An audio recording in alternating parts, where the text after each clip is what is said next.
इस पाकिस्तान को अल्लाह ने सिर्फ इसलिए बनाया था कि ग़ज़वा हिंद लड़ना है।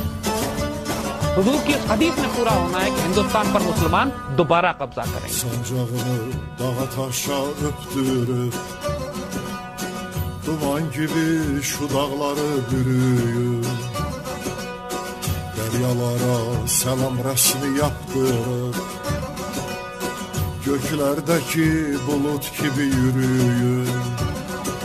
मेरे आका सल्लल्लाहु अलैहि वसल्लम ने उस दुनिया के फतह होने की जो बिशारत दी थी, उसके बाद एक बिशारत हुजूर सल्लल्लाहु अलैहि वसल्लम ने हिंदुस्तान के फतह होने की भी दी है। Duman gibi şu dağları bürüyün, göklerdeki bulut gibi yürüyün.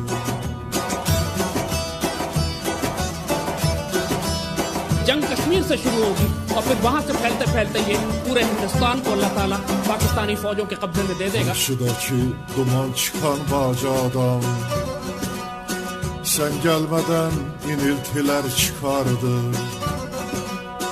Gecik sevdim mazlumların feryadı,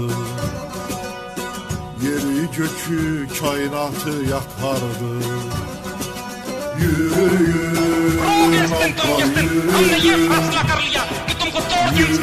yürüyün, altlar yürüyün.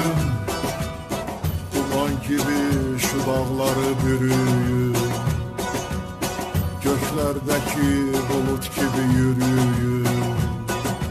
Yürüyün altlar yürüyün, yürüyün altlar yürüyün.